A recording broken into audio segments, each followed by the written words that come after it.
understanding, but a quick-tempered person promotes foolishness. Don't misunderstand me. Anger is natural. Anger can be positive, and it's a very useful emotion, but only if it's expressed appropriately. Otherwise, long-term effects can include increased anxiety, high blood pressure, regular headaches. It just doesn't seem worth it. And more importantly, in my opinion, you build a bad reputation for yourself as a fool who speaks and reacts in haste. He or she who is slow to anger is a warrior, and he who controls his temper is greater than the one who captures a city. In saying all of this, we need to be mindful that we are not just people who pray and worship. We are defenders of faith. We are defenders of the faith. We start defending our faith when we recognize our shortfalls, pray on them, and improve on them. We have been called to put on the armor of God, the armor of light. That is our call to actions as Christians. May glory be to God forever. Amen.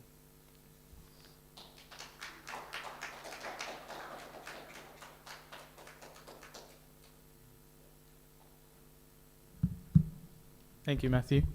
All right, so might just get stuck straight into it.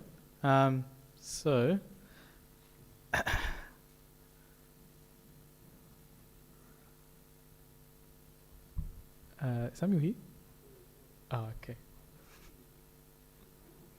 Yeah, maybe.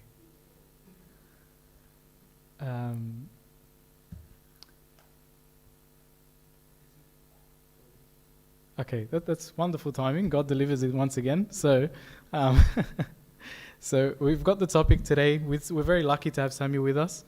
As you guys know, or may not know, Samuel's very interested in the topic of apologetics, so he knows a lot about it. So it's a perfect person to give us this topic. Again, the topic is Go On, Explain It, controversial questions asked by atheists. The aim of today's topic is to learn how we can, when he goes through these series of questions, to learn how to answer these fundamental questions in everyday life, to grow in being defenders of our faith for the love of Christ and the love of our brethren. So should be a really interesting talk. So Sam, whenever you're ready. There'll be a few announcements that we'll go through at the end of the talk. But yeah, Sam, whenever you're ready.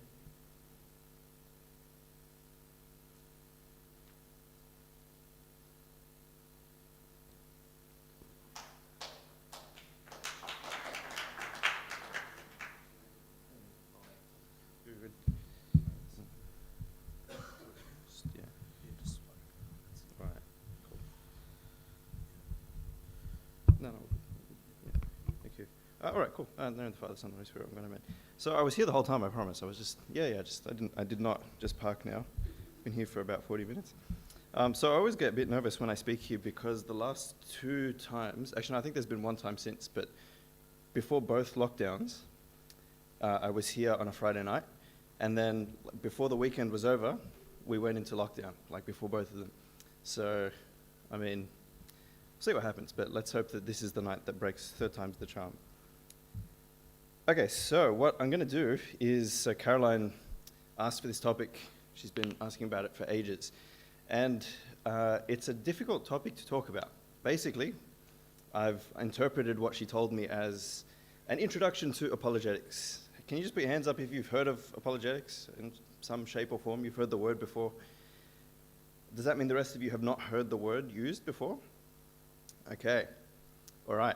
So I'm going to explain what it is. I think once I explain what the word actually means, you'll realize that you're kind of familiar with it, more or less. But this is a really difficult topic to talk about because, although it is quite important, it's not something that everybody needs. It's not something that everybody finds useful. In fact, as like Abun Antonius often says this, there are some people who actually find it counterproductive, right? They find that not only do they not need it, they find that it actually kind of confuses and troubles them more than it comforts them. And so I feel that's important to say from the get-go, okay? This may be helpful for you. If it's not helpful for you, if you find that it just causes more problems than solutions, then there's nothing wrong with saying, I don't need apologetics. I don't want to have anything to do with it. Just sort of put it to the side. It's there as a, think of the Christian faith and the various ministries that we have in the church as a kind of buffet. You can choose the dishes that you like, right? If you don't like oysters, you don't have to eat them. If you don't like apologetics, you don't have to partake of it. But it is important that it's there, right? It's important that it's there for those who do need it, and I think it does play an important role within the body of the church as a whole. Okay, so all of that I've said without you guys actually, some of you knowing what apologetics is. So I'm going to do 3 things really quickly, and then I hope that you guys are feeling talkative, I really would like to just discuss whatever questions you have and you find interesting. If there's no questions, then let's just finish early, and whoever wants to have a discussion afterwards in a more private setting, more than I live for that sort of thing.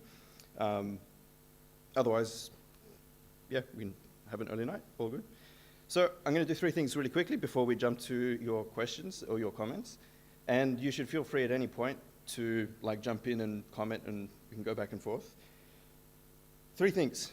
First one, just what is apologetics? And I'm going to give you a quick history of it to show you where it comes from. It's actually a kind of ministry in the church that has been there from the very beginning, from the apostolic age to the present. And I'll give you a sense, a brief taste of what it looked like in the early church, in the time of the early church fathers. Then I'll jump to modern apologetics, specifically in Orthodox context, what it looks like when Copts and other Orthodox Christians practice apologetics, and point you to some resources. And then the final part, which is probably the more important bit, is a practical set of do's and don'ts, right? How to do apologetics. So all of that is kind of like the theory, right? This is how the methodology, the general tradition within which we do and address these kinds of questions. Then in the last part, I've got some examples of some kind of worked examples. So some stuff about the resurrection, some stuff about science and physics that we can use as examples. But there I'm very happy to go with whatever you're interested in, and we can just sort of discuss. Okay, so let me just define it for you before I start to, before we go any further. All right, so apologetics, the word actually comes from, it's a biblical term. You've probably heard this verse. It's easy to remember because for me, school always ended at 3:15. So it was the most joyous time of every day. So it's 1 Peter 3:15, that's how I remember it. Always be ready to give a defense to everyone who asks you a reason for the hope that is in you with meekness and fear. This is St. Peter talking to Christians back in the 1st century.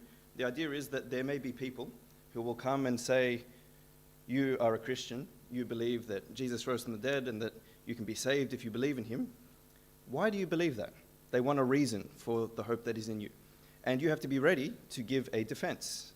So the 2 words that are important there, one is defense, the word that's translated defense. That's where the word apologetics comes from. The word is apologia, and it just means a response. Someone asks a question, or, even it's kind of like a legal term. So it's almost like someone makes an accusation, and you provide a response, a rebuttal. Rebuttal is probably a better word. And then the other really important word is reason, right? How are you going to respond? What is your rebuttal going to consist in? It's going to consist in a reason. They're asking you, why do you believe X? How do you know X, Y, or Z? You give them a reason. And the word for reason there, very interestingly, is logos. It's a familiar word from other places. Jesus, of course, is the logos. He is the word of the Father. So it just means a reason or a cause or an account even, right? A sort of explanation for why you believe the thing that you're the thing that's the matter of discussion.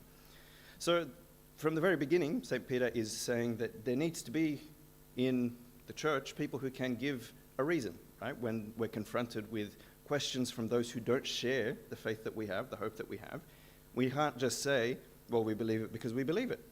Or we can't just say what we would say now, but what they couldn't say in St. Peter's time, which is that, well, I believe it because I was born into it. The first Christians, of course, weren't born into it. And in fact, I can't remember which church father said this, but it's really important. As a general rule, Christians aren't born, they're baptized, right? You're not born a Christian, you become a Christian. You're baptized into the faith, but then you choose with every day that you live whether or not to be a Christian. So it's not something that we have by default, is the point, right? We should be people who have chosen to be Christians, and so that's why when we are asked why you're a Christian, we should be able to give an answer, because it's something that we've chosen, that we're doing rationally, yeah? Please stop me at any point if I'm losing anyone. Okay, so I'll just fly through this really quickly. There are tons of church fathers, so if you open up any textbook on the church fathers, there'll be a category on the apologists or the church fathers who were practiced in apologetics. There's a list of, 5 of them there. If you want this PowerPoint, you want to go look them up and read them, I can give it to you later. Almost all of them are saints. St. Clement of Alexandria, St. Justin Martyr, St. Athanasius even, on the Incarnation, is a work of apologetics in some ways. All right. So what did ancient apologetics look like? I'll give you one quick example. Some of you have seen this before, I use it all the time, but this is a bit of graffiti that was found in, totally forgotten where, some city, I think in what's now Turkey, some city that used to speak Greek back in the day. And we sort of found the graffiti and we have to interpret it, but why don't you guys just tell me what you see going on there? Just describe this image to me in words. Yeah? So that's a really good description. A guy saying hi to a horse. Can you be a bit more specific? What is the horse? Well, it's an odd horse, surely. The horse is crucified. The horse is crucified, yeah. So this horse figure, it's not a horse. Well, it's got a horse's head. Could also be a donkey's head. But it's on a human body, right? And so you said he's waving. The caption is actually really important too. So it says in Greek there, like it's kind of written, Alexamenos worships his God. That's the sort of caption describing what's happening. So yeah, it looks like he's waving, but what he's actually doing is he's worshipping this crucified donkey-headed figure. So with that, could you give me a guess at, if you had to do the work of an ancient historian and interpret what the point of this graffiti is? This is something someone scratched on, like a toilet cubicle in ancient, they didn't have toilet cubicles, but you get what I mean. Someone scratched. Yeah, what are they trying to say? Yeah. Are they like? Is it like blasphemy? Are they mocking God? Are they mocking Christ? Not blasphemy. What's the word? Is it blasphemy? Yeah, but there's they're just like satire, parody. Yeah. It's not. Down that. It's a jab at So who is Alexamenos? Is Alexamenos the guy who drew this image? Oh, I think he's the worshipper. He's the worshipper, yeah. He's someone whom whoever drew this image named him. Knew Alexamenos. He was probably a guy who worked with him or something. And this is an image of, I'm going to draw this funny image of Alexamenos worshipping his stupid god. Yeah. Yeah. Yeah. Sorry, Chris. Makes it look like there's a time where there was no apologetics and people gave no reason, so they thought Christianity as a joke. Yeah, it's definitely meant to. So the best way, again, we can't know for sure because we just found this on a wall and we have to interpret it. But the best guesses that historians have at what this means is that Alexamenos was a Christian guy in this city, and someone who knew him and disapproved of his Christianity drew this image to mock him. The question is, so you were saying it's because there was no apologetics. I don't think that's, who knows what was going on in this city.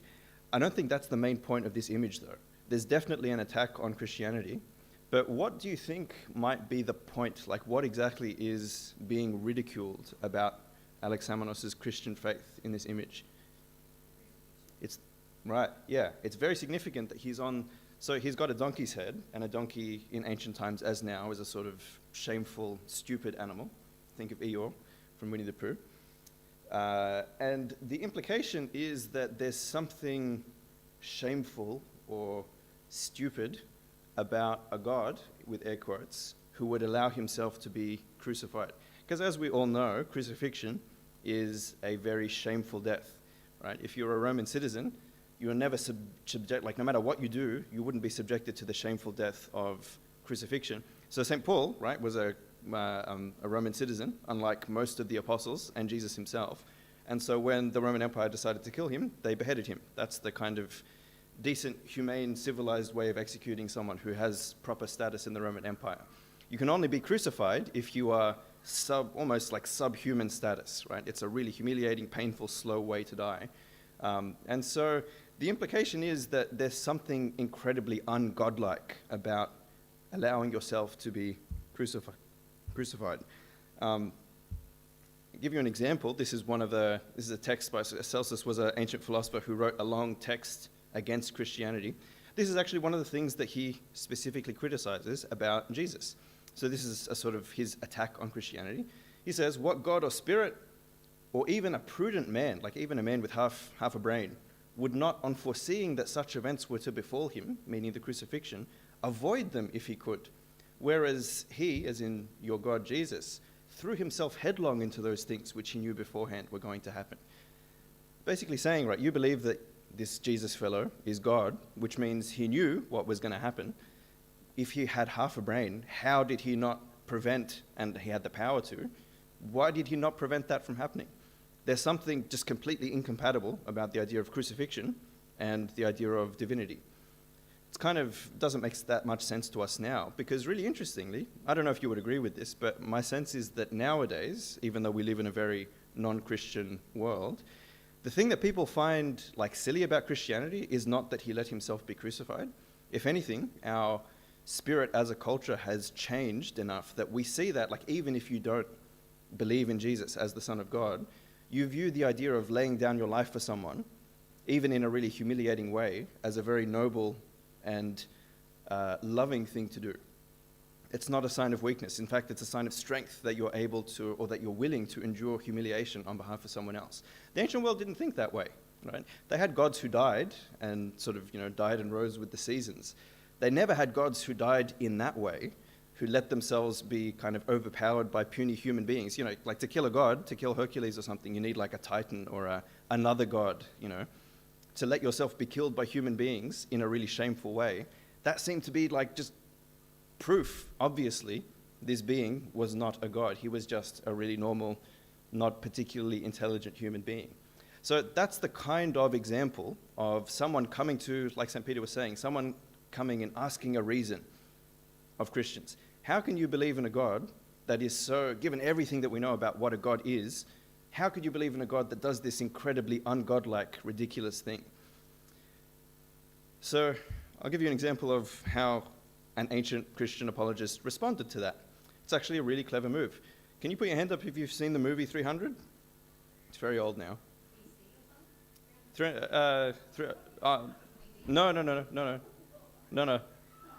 No, it's 300, like the 300 Spartans with, what's his name? Gerard Butler. Yeah. Like, it's ridiculous. Like, it's so over the top, and it's, like, so stupidly unhistorical. Like, it's hilarious. Like, they wear no armor whatsoever. Anyway. So the reason I bring it up, the hero of that movie, King Leonidas, played by Gerard Butler, is the leader of 300 Spartans. And the whole story, it's a true, like, not as the way it was depicted in the movie, but it is a true story that at a certain point in Greece's history, the Persians were invading Greece. They were going to sort of take over the whole country. And so 300 Spartans, and Spartans are like really, they were very well-trained warriors.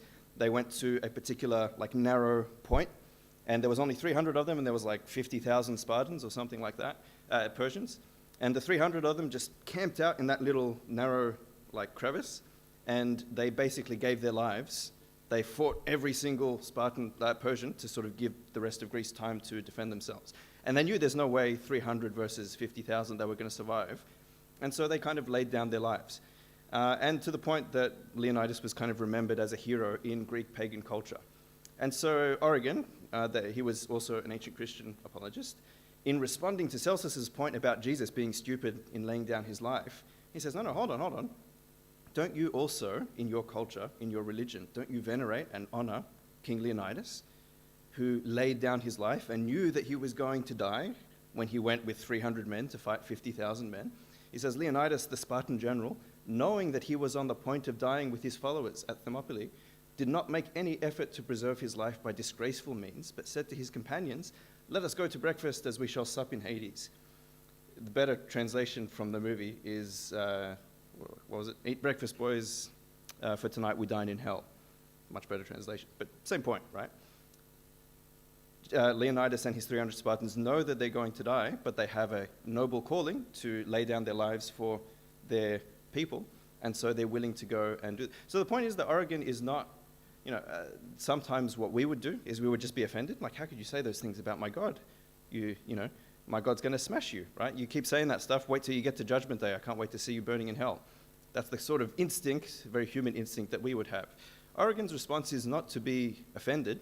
In fact, he begins the text that this work comes from by saying that when Jesus himself was insulted when he was on earth, he never responded. right? Most of the time, he did respond sometimes, but most of the time he just remained silent. Because he doesn't need defense, right? He doesn't need our protection. In fact, when the apostles, when James and John wanted to call down fire on people who were insulting him, Jesus got quite upset with them. It's like, you don't get it, right? You don't know what manner of spirit you are of. Instead, what he does is he reaches into the culture of Celsus. He goes to the things that Celsus already believes, the things that make sense in his culture.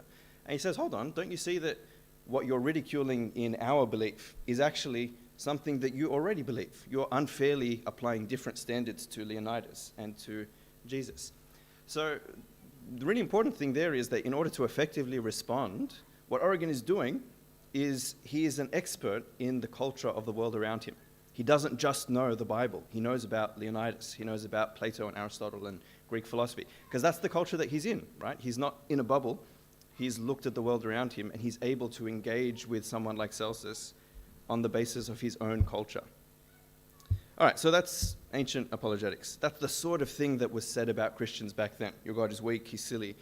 They never really talked about the existence of God, because that was taken for granted, right? It wasn't really a question of, is God real? Does God exist? Everyone believed in gods. There's very, very few examples of genuine atheists. There's, maybe one or two writers who look kind of like they don't believe in a God.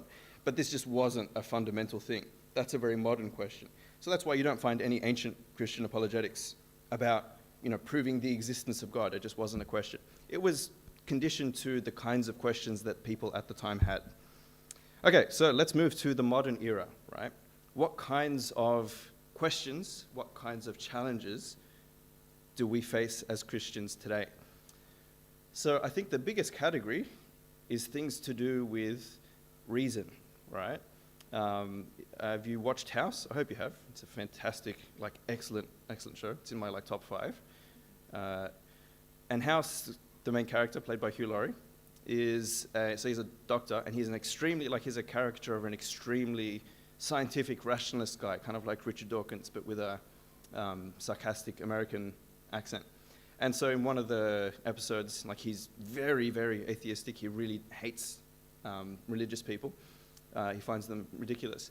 And so he's trying to convince some patient of something to undergo some sort of treatment. And someone tells him, well, just instead of just yelling at him and insulting him, why don't you give him a rational argument? And House says, well, rational arguments don't usually work on religious people. Otherwise, there would be no religious people. And then the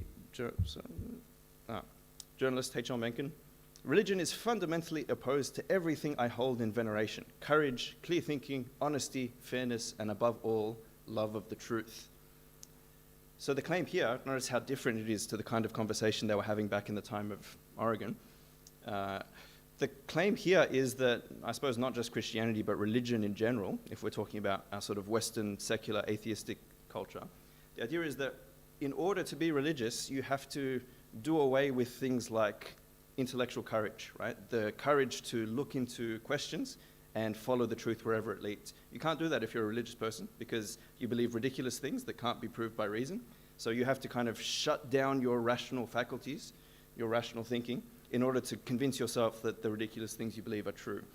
You can't think clearly either, right? Because if you thought clearly about the stuff that you believe, you'd realize that it's all contradictory and nonsense, and then you would have to stop believing it. So you have to kind of muddle your thinking. You have to think in intentionally contradictory and confused ways. And above all, I feel this is the most damning, the most harsh thing that he says, the love of the truth, right? The implication there, if you think about it, is that religious people know deep down that what they believe is not true, but out of a desire for comfort, I suppose, or a desire to stick with what they were raised with, they give up their love of truth in order to just hold on to what feels familiar. And so there's a fundamental dishonesty in being a Christian. That's the kind of implication in this sort of thinking. If that's true, no one should be a Christian, right? If that's true, Christianity is a kind of cowardice. Religion in general is a kind of fearful stupidity. It's a sort of where you accept a lie just because it makes you feel better. I don't think anyone should belong to a religion like that. And if that was true, then a lot of what we say what we say that we're doing is also wrong. We're deluding ourselves because, of course, Jesus Christ himself says, I am the truth. If we are actually running away from the truth, then we're not even being real Christians. So this is a huge problem, right? If these things are true, then H.L. Mencken and House are right. No one should be religious. We should actively be trying to remove religion from society. So in the spirit of the verse from St. Peter that we started with, this sort of thing requires a response, right? You can't just say, well, of course you would say that because you're a godless heathen who knows nothing and is going to hell anyway, so I could care less what you say. That's an easy answer. It might feel satisfying temporarily, but it's also a stupid answer, right? It's also, it does no respect to the person that you're talking to, and it also kind of proves exactly what they're saying, right? It sounds like you are afraid of actually addressing the problem that they've raised. And so apologetics, in our context, is the business of responding to this sort of problem. So to be more specific, there are a bunch of things like the one that we just saw examples of, the kinds of charges that you would rebut in apologetics. Things like religion is blind, irrational, superstitious. Science has proven that God doesn't exist. Religion is responsible for things like war, discrimination, and colonialism. The resurrection is a myth invented by later Christians. No one in the early church believed in the resurrection. Only generations later, someone came up with the idea that Jesus rose from the dead, and it just kind of took off. And you could add many more. I'm hoping we're pretty much at the discussion part now. You can fill in some more that you've heard or that you want to discuss. All of these sorts of things that you can't answer by just saying, well, the Bible says so, or I was taught it in Sunday school, right? In order to respond, you have to be like Oregon did. You have to actually know the culture and the reasoning that's coming from the other side. You have to actually understand the other side in their own terms, which takes a lot of maturity and a lot of courage. Means, actually reading things by atheists, actually understanding the other side's arguments from their point of view, which is why, again, I said, it's not for everyone. Some people really don't want to do that, and there's no need to if you don't want to, if you're not interested in this sort of service. But someone should, right? Someone should do it. It is important that some part of our church be able to have these sorts of discussions on those terms. So there are lots of people doing it, fortunately. Some broad examples. So there's a few books. I'm just sort of flashing them up there, but I'm hoping that if anyone's genuinely interested, you can come and ask me and I'll give you actual details. Really good books on apologetics by Eastern Orthodox authors. If you like podcasts, Father Thomas Hopko, huge, massive fan of his talks. And have you listened to some of his stuff? Yeah. He's very entertaining. And one of the things that I find really refreshing about him is he's genuinely, like what we were just saying about having the courage to follow the truth. He is genuinely open to, when he does a series on something, he will read all the books by the people he's responding to, and he will say on page so-and-so they say this, and you know what, they make a good point. I concede this point that atheist X, Y, and Z makes, and I think we have to be honest and accept this, but I would also respond and say A, B, C, and so on. He's a genuinely honest, truth-seeking, so yeah, he's a delight to listen to. His podcast's really good. So those are some examples. You can come and get them. There's also actually lots of Coptic examples now. In particular, there are a couple of YouTube channels. One is called Coptic Orthodox Answers by a couple of priests in Canada. Really good. That's the one on the side there. There's also a guy called Stephen Marwood, who's based in America. And he has a channel called Reasonable Religion, I think it's called. He teaches at the Coptic Theological College in New Jersey, I think, Holy Sophia. He's a lovely guy. He also has songs on Asaph Tunes, I learned recently. He's a very talented guy. He also, believe it or not, has a YouTube channel, another YouTube channel about how to give yourself a haircut. He's just he's multi-talented. He's an expert at everything. I really like him. We also have a theological college in Sydney, as many of you are aware, because Father Paul teaches there and is teaching now, actually. And we do have, and have had for some years now, 2 subjects in Christian apologetics. So those are 13 weeks, 2 separate 13-week sessions on all the issues that come up in contemporary Christian apologetics. The existence of God, science, evolution, Bible and history, you name it. It's covered in one of those 26-week sessions. So if you're really, really interested, that's also another thing that you can do. And there's also a book there by, what's his name, George Basilius. And yeah, I have this here, but we haven't revived since COVID. But we used to have in Sydney a diocese-wide apologetics meeting. So it would just be once a month at St. Damianus, and we would have some sort of topic. We'd have a guest speaker or someone from our community talking about some topic to do with apologetics, and that was a good way for, yeah.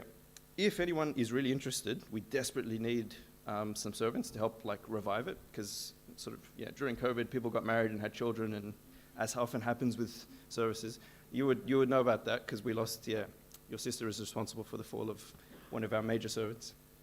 But yeah, so we actually really need some fresh blood to help revive.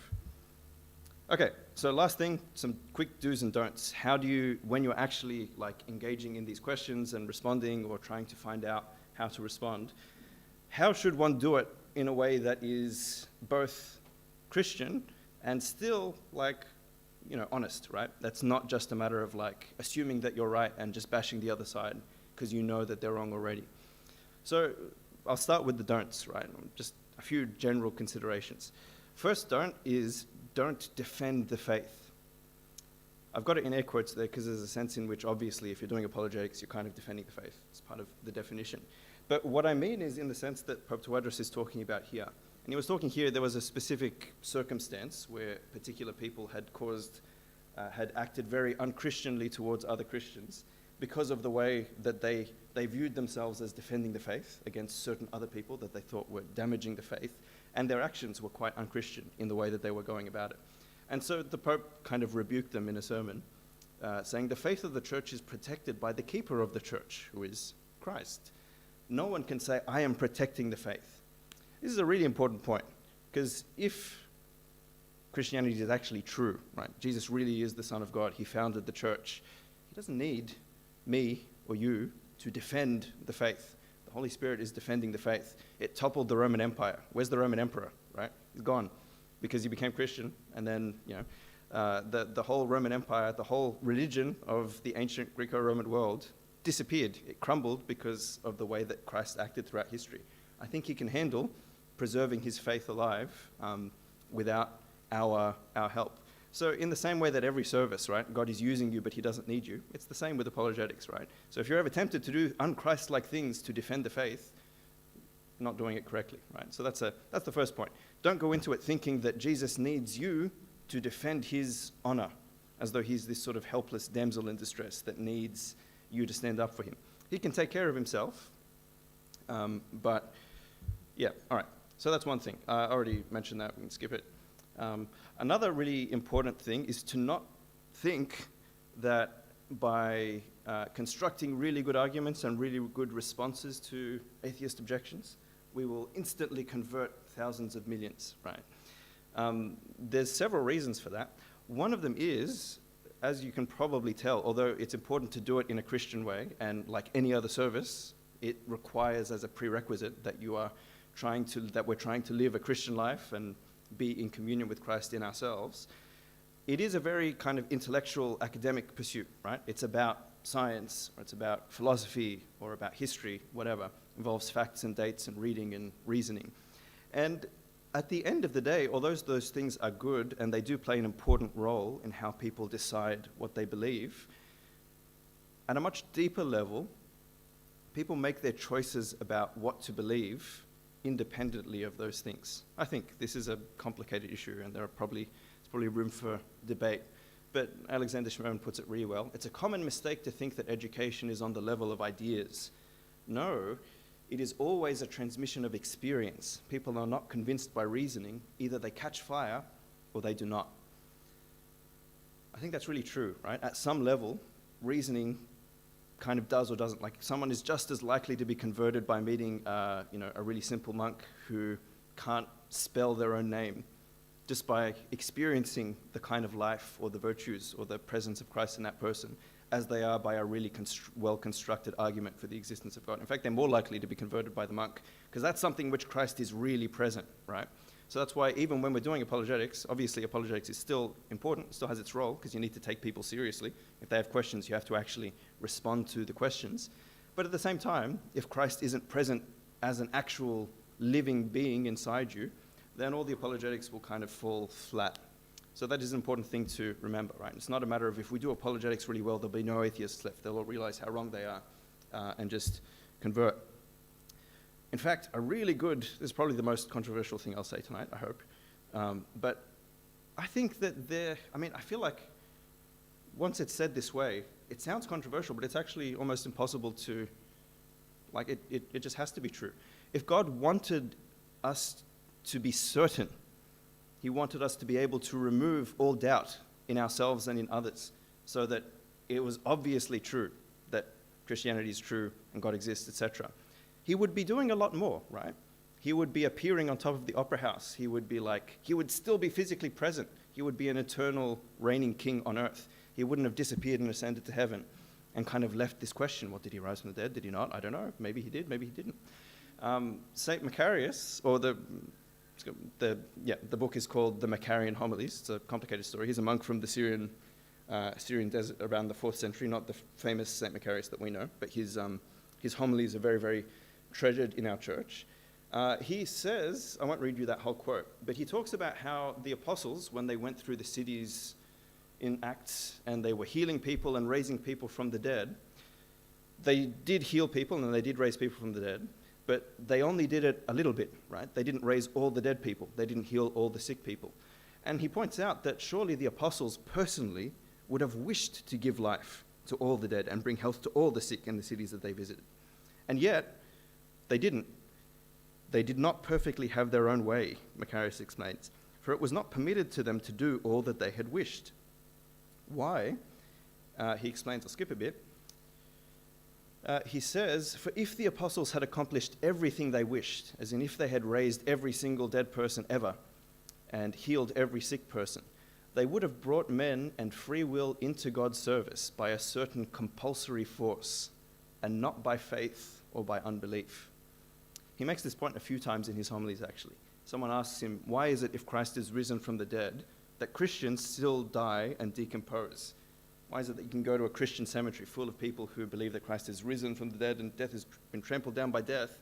A really good way to prove that to everyone would be that everyone who believes in Christ doesn't die. They remain incorrupt and alive forever. And he says, God has done this so that faith and unbelief can manifest in a non-compulsory way. If every single Christian raised up, then everybody would be a Christian, not because they chose to believe, not because they loved Christ, but because how could you not, right? It's a choice between dying and decomposing or becoming this amazing, glowing, godlike being, right? Free will and faith is really important to God, clearly. So the reason I mention this is because we should also not expect to be able to prove with 100% certainty the kinds of things that we're talking about in apologetics. I think in apologetics, the goal is usually not to prove with 100% certainty. It's to prove that a rational person can believe this thing, right? It's very different to proving with 100% certainty. In fact, there's almost nothing you can prove with 100% certainty. Another really important point, so the do's now, those were the don'ts. The do's, 1, you should be genuine. It's really tempting to go into apologetics with the idea of like smashing the enemy. Again, that sort of like confrontational, hostile view.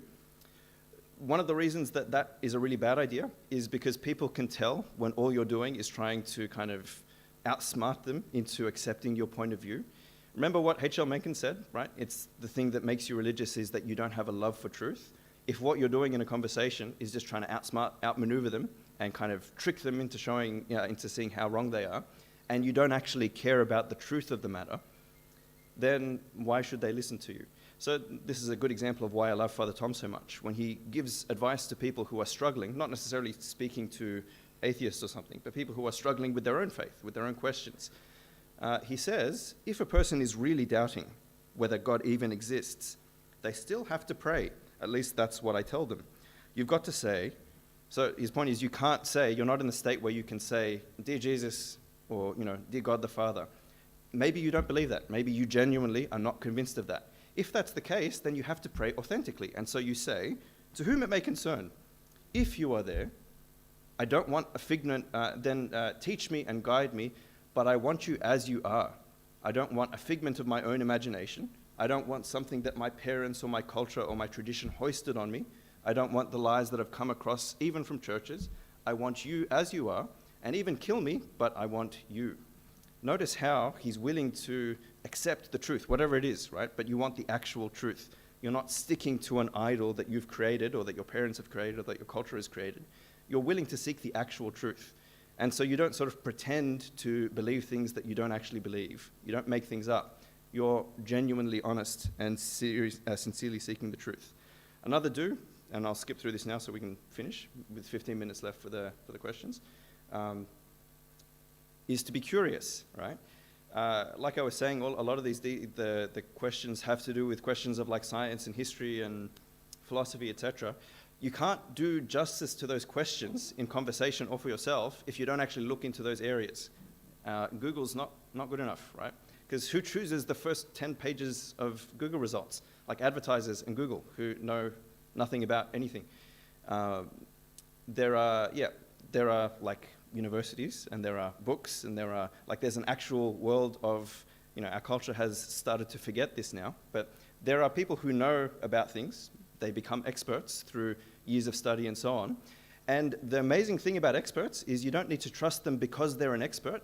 The thing that makes them an expert in history, for example, if you write a book about history, is that you have to show your reasoning on every single page. That's what footnotes are for, right? You can make a case, and then you have to provide the evidence, or you don't get published if you're a historian, right? You provide the evidence on every single page so that you don't have to take it on the historian's word. You have to actually just follow their reasoning. Doesn't mean that everything that's published by a historian is right. In fact, it's the opposite, right? The way that all academic disciplines work is someone publishes a thing, they make a case the strongest way that they can using the evidence, and then someone else comes and tries to tear it apart and prove the opposite case. And the person who wrote the first thing is delighted because it's advancing the conversation, right? Only point that I'm making is, and I won't read the quotes, but there's two examples, one ancient and one modern, of St. Clement of Alexandria and Ambar Gregorius, who passed away in 2001, talking about how important it is for our service in things like apologetics to actually have genuine, informed knowledge of the kinds of fields that we're talking about, whether it's biology or history or philosophy or science. Don't just make it up. Don't just Google it or get it from YouTube. You have to actually do the work and be curious, right? If you have a question, actually look into it, looking at evidence from all the different sides in order to make up the point of view. It's much scarier than just sticking with like what your Sunday school syllabus says, but it's part of the work of doing this kind of service honestly and properly. Okay, and then I'll finish with this from St. Justin Martyr, one of those early Christian apologists. He said, "Reason directs those who are truly pious and philosophical to honor and love only what is true." Come back to that theme, right? The love of the truth. "Declining to follow traditional opinions if these be worthless. We have come not to flatter you," he's talking to the emperor, the Roman emperor, the pagan emperor. "We've come not to flatter you by this writing, nor to please you by our address, but to beg that you pass judgment after an accurate and searching investigation, not flattered by prejudice or by a desire of pleasing superstitious men." That spirit of, he's seeking the truth, right? What he's asking of his conversation partner, which in this case it's the Roman emperor, is not to just believe what he says because he says it, or to kind of, stop insulting my God. It's to come to something that we both share in common, which is reason, right? We both can agree about what is rational and what is not, to some extent. And so on that basis, let's have an honest inquiry about whether the things that you say about us are true. And so that's the spirit in which they did ancient apologetics. That's the spirit in which I think we should do it today. All right, so all of that was my quick as in 50 minutes, outline of what apologetics was/is and how it should be done in a Christian way. The really important part, I think, is what you guys actually, like the actual apologetic issues that you're interested in. Do you have questions about the existence of God, about science and culture and philosophy, history, whatever? If you don't, maybe this is not for you. But if you do, I would love to hear them. Or any other comments or thoughts that you have. So yeah, open floor. I'm done.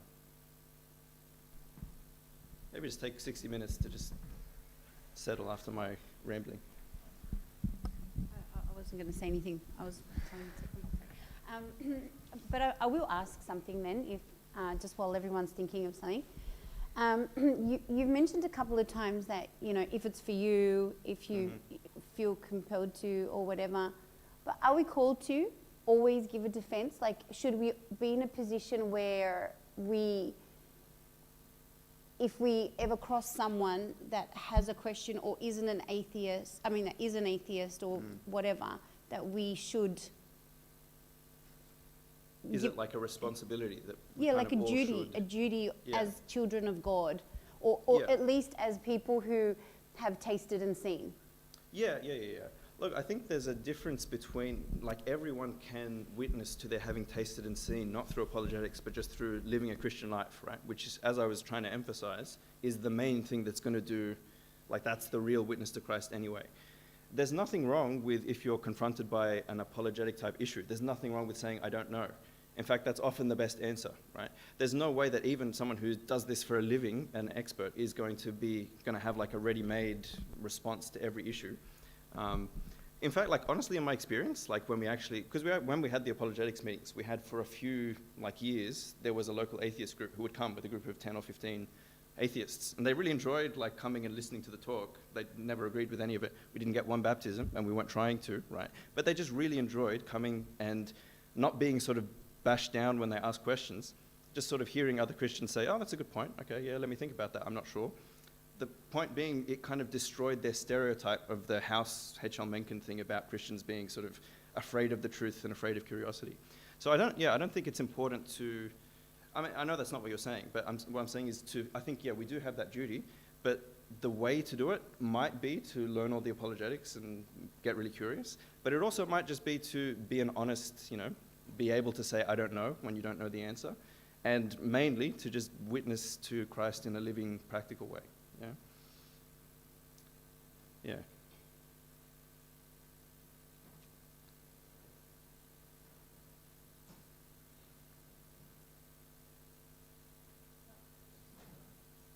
Thanks, Nick, for your talk, for contributing. I think for me, so I work in the world, and what I find a lot is people will always question, why am I a Christian? What are my beliefs? Why do I go to church on a Sunday? Why am I at youth meeting or Bible study and things like that? I guess it's great to hear the do's and don'ts, but in terms of like practical applications or topic points, in experience, what are the great points that normally spur discussion, actually get people thinking about what they can do, and explain that you found? That's interesting. I mean, the problem I'm having in answering that is that in my head at least, I'm not sure if this is right, but I think of apologetics as a totally responsive, reactive kind of thing. So it kind of requires someone to have a question first. So there's very few, you can sort of bring forward classical, if you want like to approach someone and say, here are some good reasons, they're giving you a blank slate, why do you believe in God? Like in accordance with what I was saying to Caroline earlier, the first thing would be to actually tell them why you do believe in God, right? It's probably not because of, this historical argument or whatever.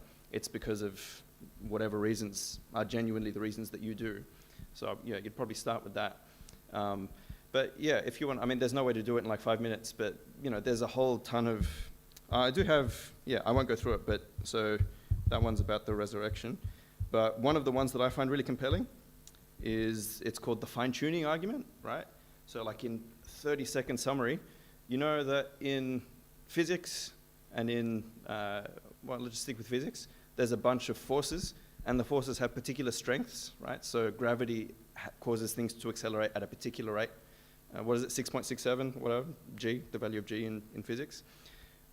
If g was a little bit stronger, if gravity was a little bit stronger by like 0.1 of a measure, then scientists have worked out that the whole universe would collapse into a singularity, right? You couldn't have a Big Bang and all the material would get sort of, you can have planets and people and animals and things. Everything would just stick together. And if it was like a point of a fraction in the other direction, a bit weaker than it is, then you would have no objects, because not even electrons and protons could stick together into atoms. So you just have this big soup of like subatomic particles sort of floating really, really far away from each other. So it happens, and no one knows why, that the universe, like the force of gravity, is exactly the right strength to allow for complex beings to exist. And it's not, like the really scary thing is it's not just true of, so there's gravity, that's a list of, what's that, like 10 more. There's actually a list of about 20 or 30, I think, forces that happen to be, like if they were just the tiniest bit stronger or weaker, some really catastrophic like consequence would happen. And so when you add all them up, you get this ridiculously, like, the chances of a universe, the chances of all the forces being the exact strength that they need to be to want to have, like, life and everything is something like 1 in... So that's the probability of 2 of those from that list, 2 of them lining up. It's 1 in 1 with all of those zeros. And no, we definitely don't have time. If I'd done the talk a bit shorter, maybe we would have had time. And so to the point that you get, this is one of the things why I find it compelling. You can tell that an argument is good when people who are on the other side, who have every reason to reject the argument, when they admit they can see, okay, there's a problem here, like this is bad for my side. So Roger Penrose, who is an atheist, says, like reflecting on the fact that they found all of these constants being exactly in the right value, I cannot even recall seeing anything else in physics whose accuracy is known to even approach, even remotely, a figure like 1 part in... Like, there's no way this happened just by chance. It's ridiculously precise. And so Fred Hoyle, who's also an atheist, he says, like, the common sense response to what we've discovered here is that a super intellect has monkeyed with physics as well as with chemistry and biology, and that there are no blind forces worth speaking about in nature. The numbers one calculates from the facts seem to me to be so overwhelming as to put this conclusion almost beyond question. Like, to get an atheist who doesn't believe in God to admit that, he's saying, look, frankly, the common sense interpretation of what we found here is that this is not a coincidence. Like, that's a fairly compelling thing, right? They do have responses, and, you know, you can debate whether or not they're satisfying responses. But the point is, you come out with something like that, like, okay, you don't have to be an idiot to believe in, like, that there's a creator, right? It's a very live scientific possibility. It's not beyond the realm of rationality. So that's an example, right? But if you really want like a whole list of them, I'd just recommend a good book to you or something, and you can go through them one by one. Yeah. So on that slide, was that all the different, the first slide, that first one with... With the list of constants? Yeah. Yeah, sorry. This one? Yeah, so there's all of these are different forces that have a particular strength. So electromagnetic force. Yeah. But each one of them like has a particular value that if it was the tiniest bit stronger or weaker, something about the present universe would just, like you couldn't have life. You couldn't even have objects that are distinct from each other. Yeah, I have a question. It's a bit mind-boggling that this topic was today because last night I was having a chat to my cousin about this. She's not an atheist, but she just has her own questions. And one of the questions she asked was, how do you know that she believes in a God, but she's like, how do you know your God is the right one and not someone else's God? Excellent. Yeah, that's such a good question. That's right. That's exactly the kind of thing apologetics is about, because it makes sense to us that the God that you were taught to believe in when you were raised is the true one. But don't Muslims believe that? Don't Hindus believe that, etc.? So, I mean, there's not like one answer, because that's really like the answer to that question is all of apologetics, right? Here are things about...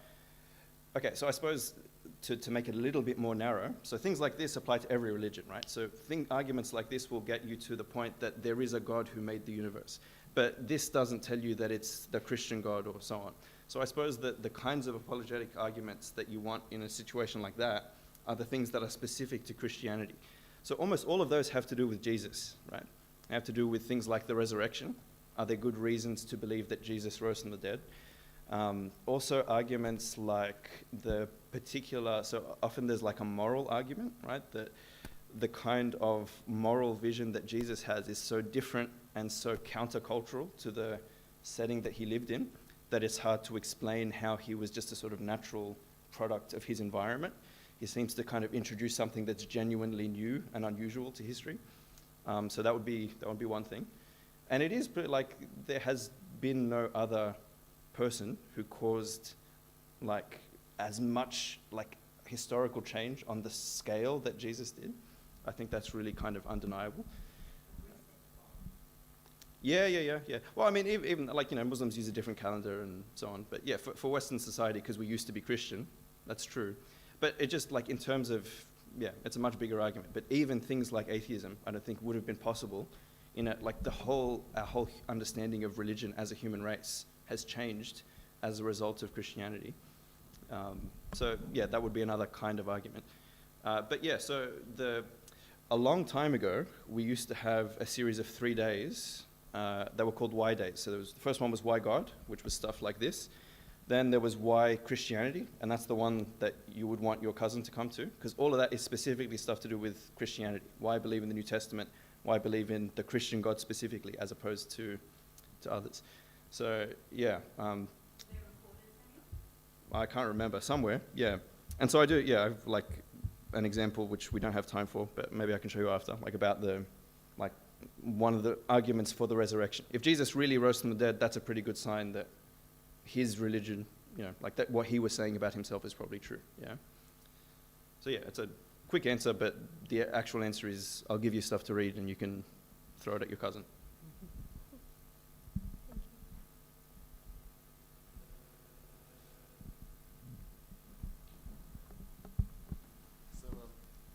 They say that apologetics never brought anyone to the faith. So do you think, dealing with apologetics, do you think apologetics alone can bring someone to Christianity? Apologetics alone, definitely not. But apologetics as like part of like on the like in terms of what brings people to the faith, like to the actual, like to give themselves to Jesus, only Jesus does that. And he often does it, in fact, most of the time he does it without apologetics. So you think that no one can come to the faith just through reason? Here's my reasons. And I think not just through, because if you come to it just through reason, what you've come to is not Jesus. It's, a particular conclusion that you've come to in your mind. But I think the important thing to add to that, which is why apologetics is still important, is that often, like more often, especially in our society than like probably in previous ages, but apologetics plays an important role on the journey that someone makes.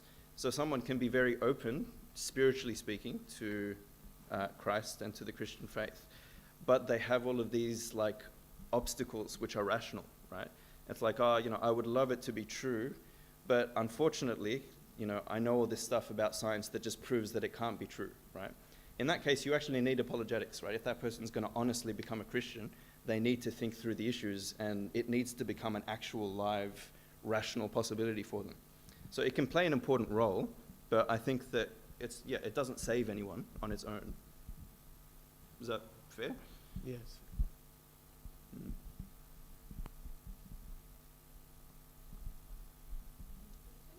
Can I ask you guys a question?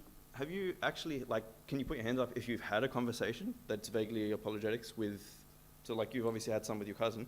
Have you had conversations about, the existence of God, or like how do you know your religion is right, either with people in the church or outside the church? Can you just put your hands up all at the same time? Yeah. Okay, that's interesting. It's not quite half, but it's enough that this is worth talking about. Yeah, sorry, any other questions?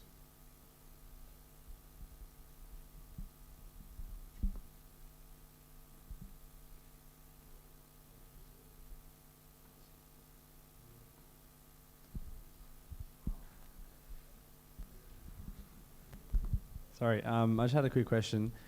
If you wanted to have those conversations with people, whether it's at work or wherever else, in your opinion, what would be like the best way to go about it as a beginner? If you were trying to, respond to someone and you weren't really sure, would you say, okay, maybe direct them to someone else who would know more, or would you say, give it your best shot and I think that it's so hard nowadays, that we're bombarded with so much information, that it really helps to have guidance, right? So you're blessed here. You've got, Paul, and I'm sure, you've got people around you who can, at least point you in the right direction. Honestly, one of the things I found most valuable about studying was just the reading lists, because there's so much information out there that, if you want to approach some issue, there's so much that you could read, there's so much that comes up on Google, and if you're coming to it from the first time, it's very hard to know what's worth your time and what's not. So I would recommend, if you get sort of confronted with an issue and you want to start looking into it, I think it's helpful to go to someone who you can, not someone who's going to just tell you, easy, just tell them this, and then they kind of, end the issue there, because that's not going to work for you or for them. Someone who can sort of point you in the right direction to kind of guide you to more answers. Kind of at least point you to the sorts of things that you should read, and then you can come back and discuss them and that sort of thing. So I think that, yeah, that's the kind of service. Most of the apologetic service, the actual service, is not talking to atheists. It's that sort of thing, right? Like a question comes up, and then someone who knows a bit more about it will talk to someone who knows a bit less about it, and they'll sort of go back and forth, and, you know, kind of like a supervisor and a research student, you know, just sort of going back and forth. So I think it really helps to have, yeah. I think, you know, churches should have, like, in addition to Sunday school and youth meetings, we should have like little apologetics groups, right? People who can share questions and resources and that sort of thing. So yeah, if you ever want to do something like that, come and talk to us. Like, super keen to help that happen. I think Mario.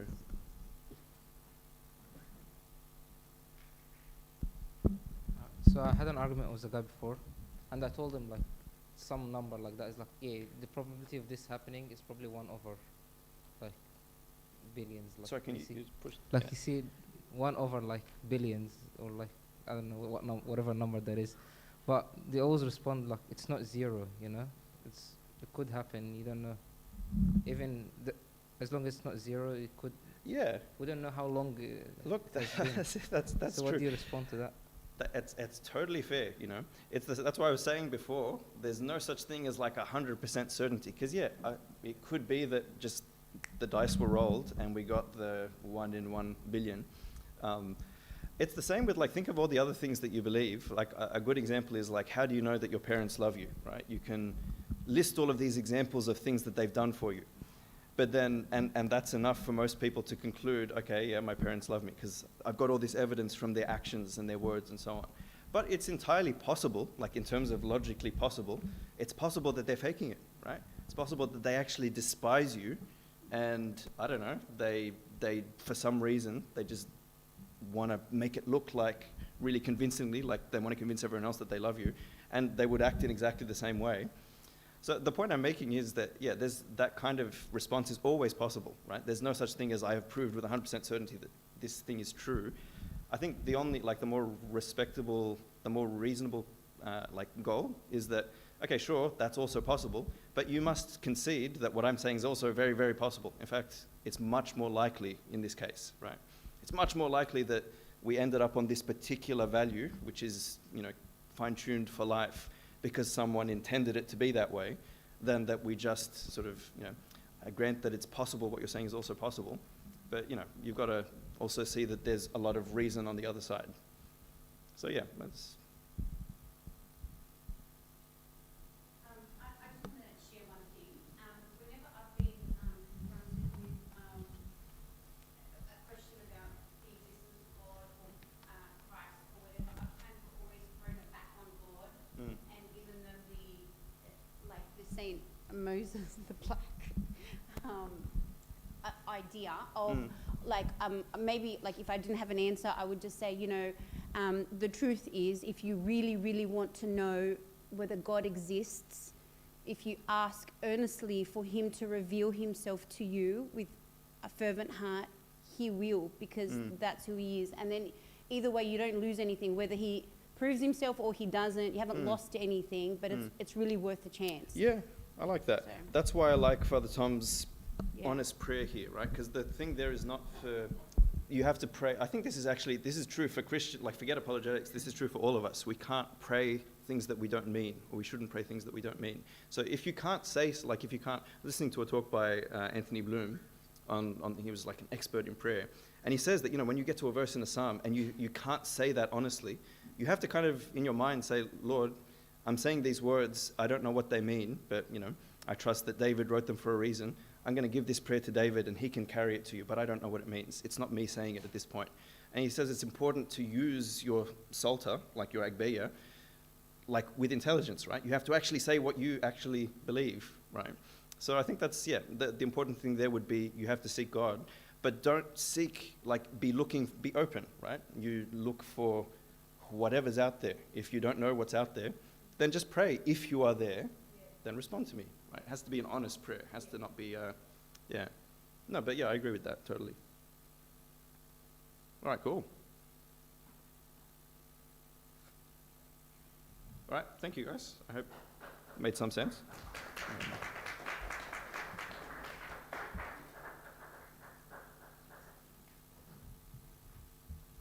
All right. Thanks, Samuel. Always a pleasure and a blessing to have you.